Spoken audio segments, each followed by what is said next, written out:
today's installment of the Letterboard of Truth, our quote of the day is...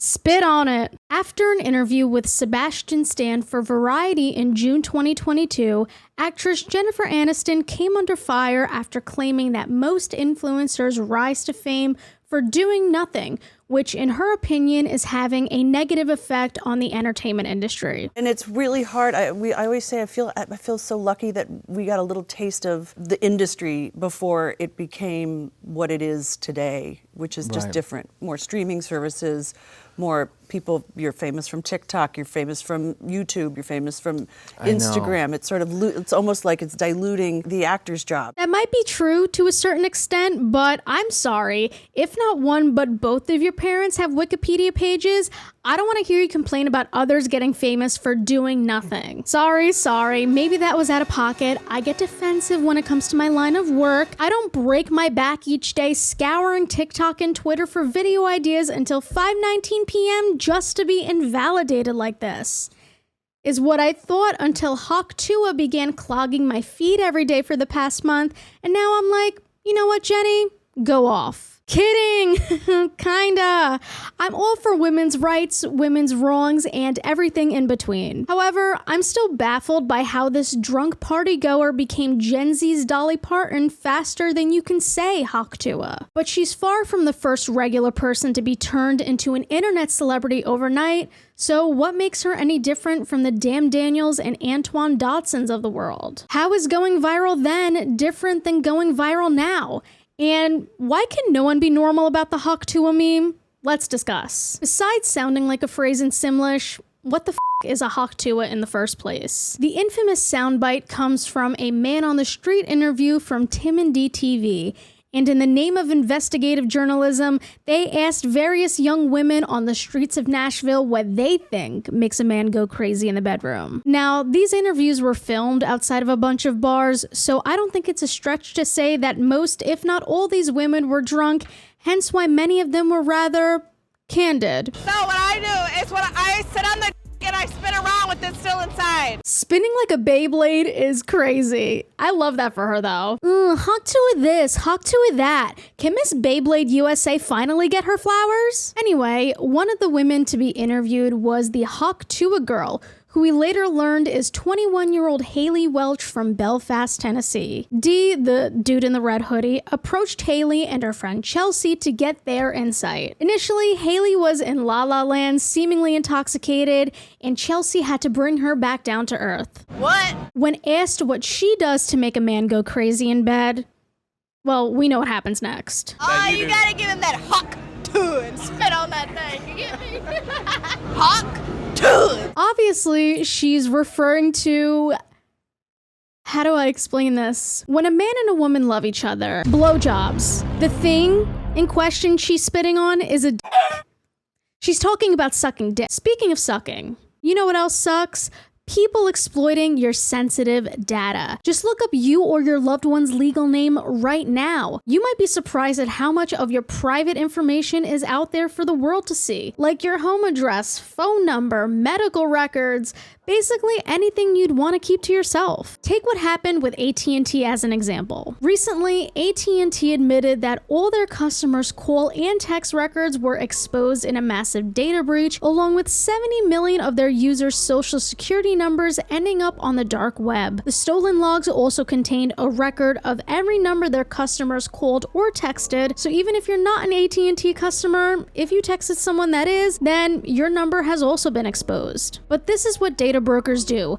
They sell your information to scammers, spammers, and anyone else who wants to know more about you. That's why I recommend today's sponsor, Aura. They'll help you see which data brokers are selling your information and automatically submit opt-out requests on your behalf. Not only has this cut down the amount of spam I receive, but I'm also protected from hackers who'd otherwise use this data to infiltrate my accounts. Other tools included in Aura's app are an antivirus, VPN, password management, parental controls, identity theft insurance, and it's all available at one affordable price. Aura is always on, doing the hard work of keeping me and my loved ones safe online, and they can do that for you too. So if you also value your privacy, head over to aura.com/Annamarie Forcino to start your 2-week free trial, which will also be linked in the description. Again, that's aura.com/Annamarie Forcino. So thank you, Aura, for yet again looking out for me and my sinners' private data. Now let's get back to your scheduled programming. As I was saying, of course our buddy D had to follow up with another hard-hitting question.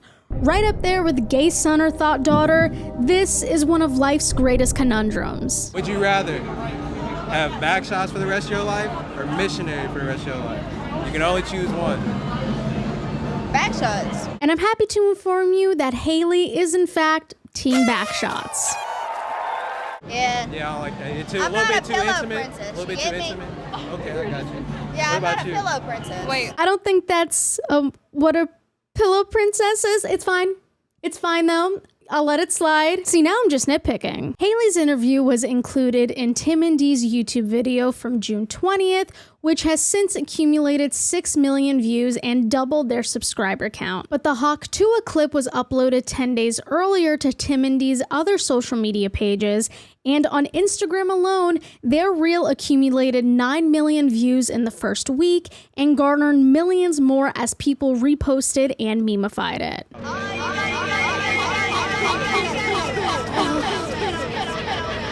Oh my god, enough!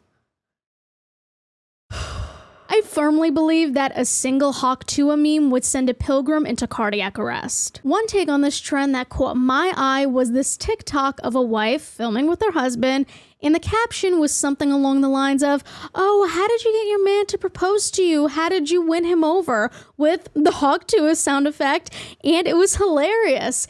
And after watching the second, third, fourth, fifth, sixth video just like it, I laughed my ass off for at least another 4 seconds. I've seen so many people refer to Hawk Tuah as Skibbity Toilet for millennials, and honestly, they're not wrong. To keep up with the momentum, Tim and Dee started posting more clips from their interview with Haliey. Leave a message to your last body.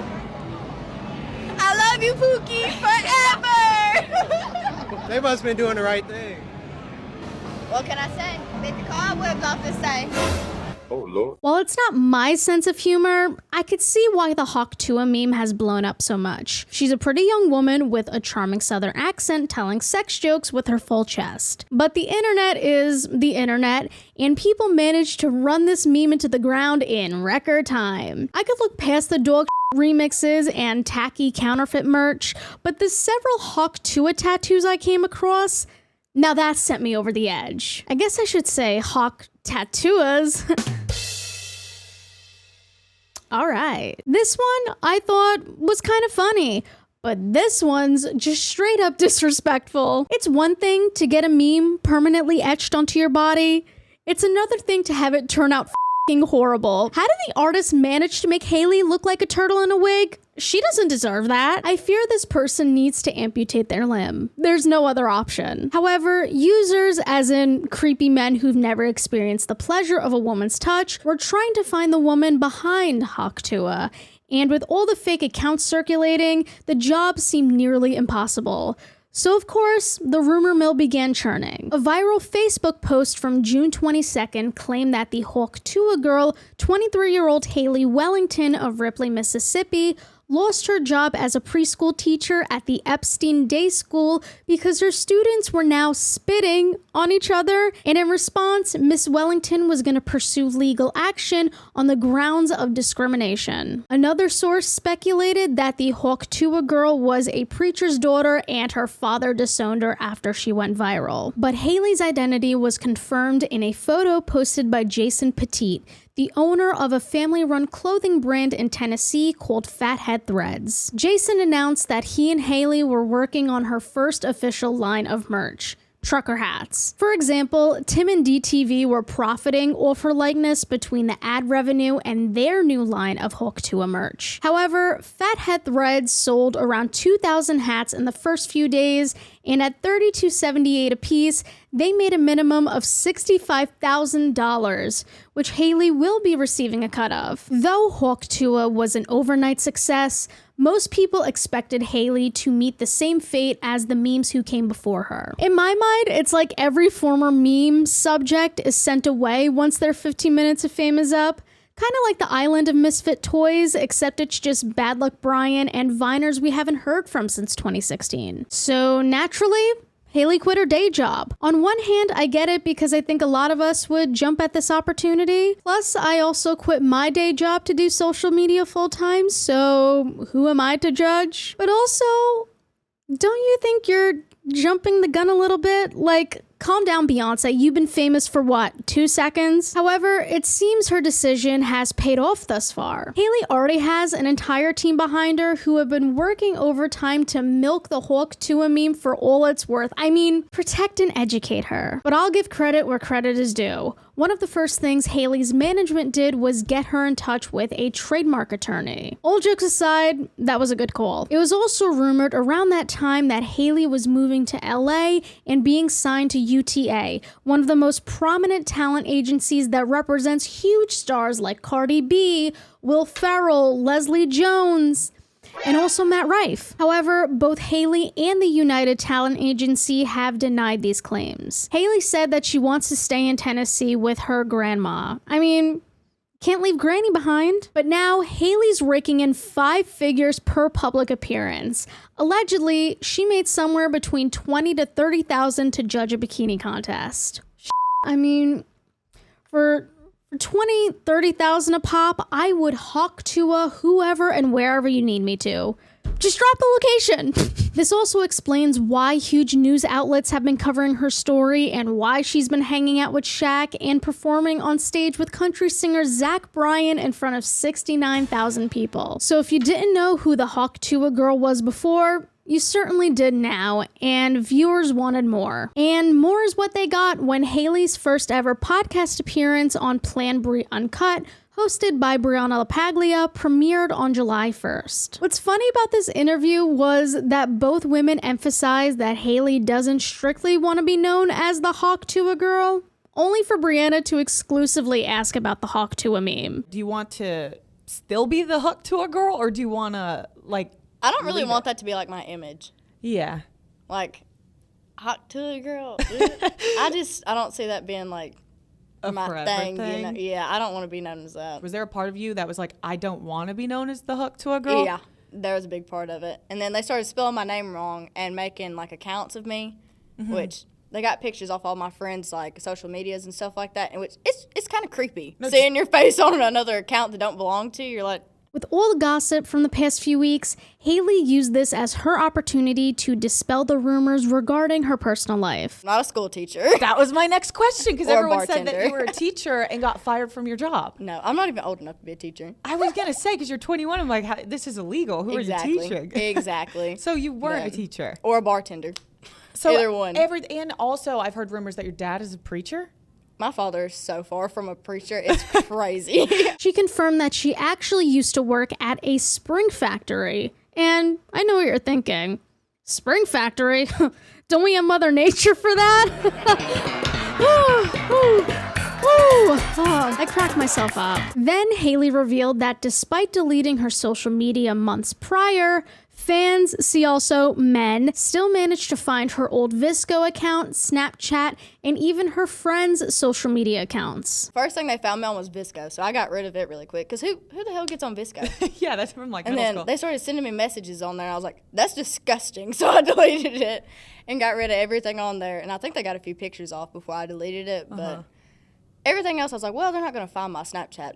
Sure enough, they did. Evidently, it's been sold. It's disappointing, but unsurprising to hear about all the unwarranted male attention Haliey's gotten recently. And would you be shocked to learn that Haliey's received some strange requests? Like, do creepy guys message you? Is it scary? Are you like, what the did I do? So the guy that does my hats, he got offered $600 like 3 days ago for me to spit in a jar and sell it. That is revolting. That's just disgusting, is it not? That's crazy. Fellas, where's your decorum? After hearing all this, I was like, do I feel bad for Hawk Tuah girl?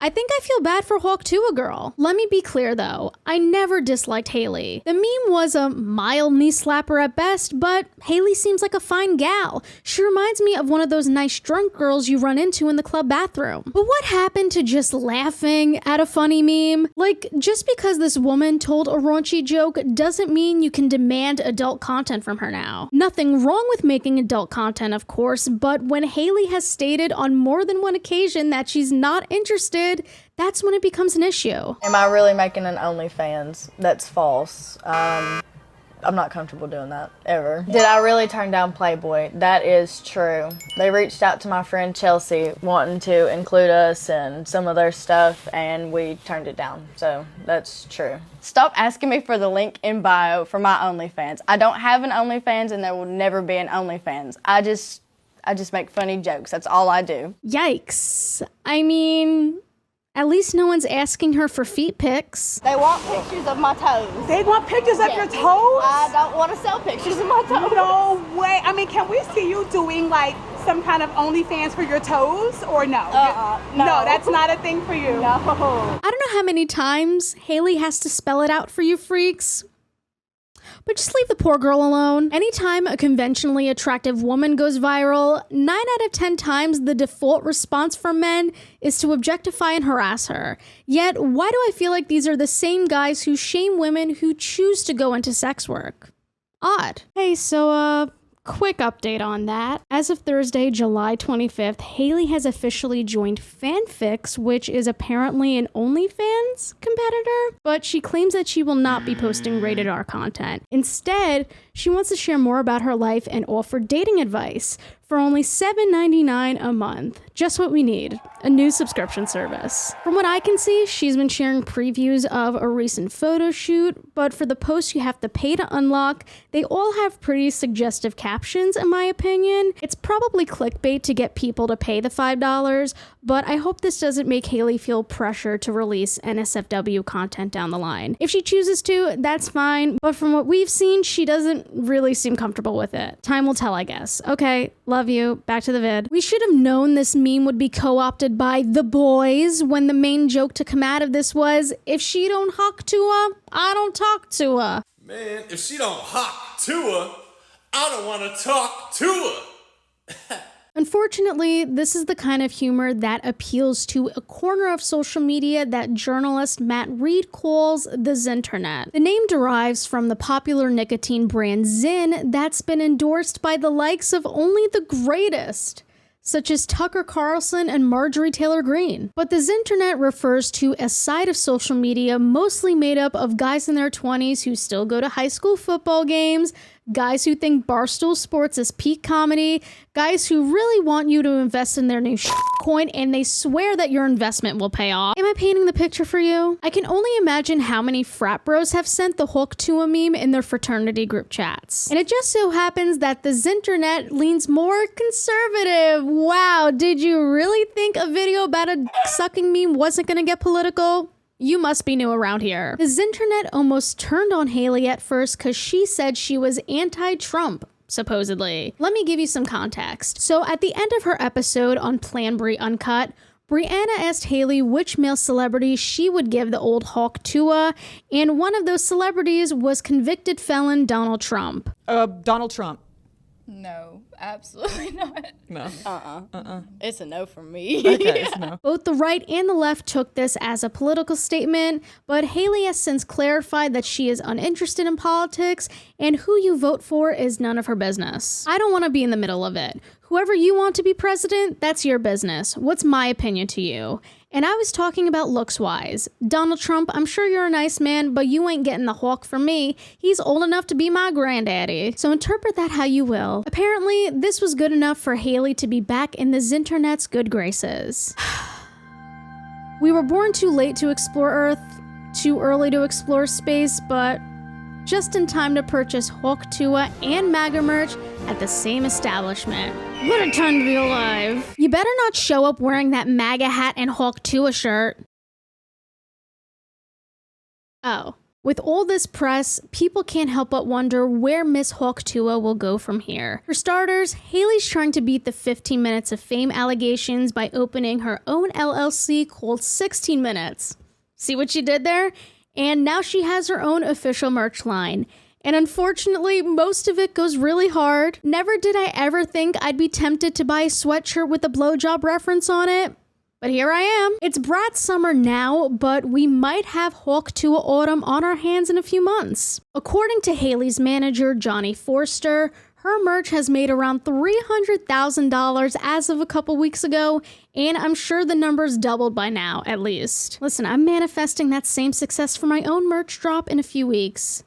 Stay tuned. Johnny's also said that a podcast, reality show, and speaking tour based on her life as a small town girl are in the works with her. And you know what? Her booking fee has also probably doubled by now. I say this with all due respect, but it kind of seems like her management's throwing at the wall to see what sticks. They've also apparently had to turn down a lot of movie offers from production companies and even a spot on American Idol because she sang at the Zach Bryan concert. Stranger things have happened, but still. And more recently, she's been traveling a lot. She went on an airplane for the first time, visiting New York City and LA. She's donated a bunch of supplies to a local animal shelter. Everybody keeps saying I only have 15 minutes of fame, so I'm gonna make sure every minute counts. We're taking all of this down to the local animal shelter and donate. And most importantly, she was invited to Jake Paul's boxing match a few nights ago. Quite honestly, a lot of users aren't too thrilled about her newfound internet stardom. I've seen a lot of people complaining in her Instagram comments that she got famous for being mediocre. And while that might be true, let me just say this. With the amount of PDF file allegations that have been uncovered the past month, if Haliey's worst crime is trying to monetize her slightly cringe joke, then I think she's doing just fine. Get that back, queen. Seeing how Rolling Stone deemed her America's sweetheart and Gen Z's Dolly Parton after their interview with her, it appears Haliey is not going anywhere anytime soon. First of all, Rolling Stone, get Dolly's name out of your mouth. But second of all, the rise of Miss Hawk Tuah over the past few weeks has been very interesting to watch because, in a way, it shows how different influencer culture is compared to when social media took off 10 to 15 years ago. When someone would go viral on Facebook or Vine or YouTube in the early 2010s, their average life cycle, per se, used to be that they were all over your homepage for a month or so. Maybe they wound up on Ellen, but inevitably, most of them fell off the face of the earth until a "Where Are These Famous Memes Now" article popped up years later, and people moved on to the next thing. However, when someone goes viral now, not only has that quote-unquote life cycle been expedited due to how fast trends go in and out, but there's also more pressure than ever to capitalize on your viral moment. And because of TikTok and other short-form platforms, that window to leverage your virality is even smaller. I'm not saying it's impossible to turn your viral moment into a career. Many people have done it successfully then and now. Some are even lucky enough to have crossed into mainstream media. I firmly believe that Emma Chamberlain is a huge reason as to why brands work with content creators now. Unfortunately though, most flash-in-the-pan influencers burn out just as fast as they blew up. It's more of a rat race in 2024 than it has ever been. So I'm really curious to see where Haliey is in a year from now. I wish her the best, obviously. I hope she's successful in whatever she chooses to do. And I'm also curious to hear what you guys have to say, so please leave any and all comments about Miss Hawk Tuah down below. If there are any viral stars or topics in general you'd like me to talk about going forward, I have a Google form linked in the description where you could submit your video ideas. But thank you so much for watching today's video. If you enjoyed it, make sure to Hawk Tuah and spit on that thing. Wait, what? Make sure to give this video a tiny thumbs up and subscribe down below. Thank you again to Aura for sponsoring this video. Remember to click my link down below. I love you guys and I'll see you next time with a brand new video. Bye!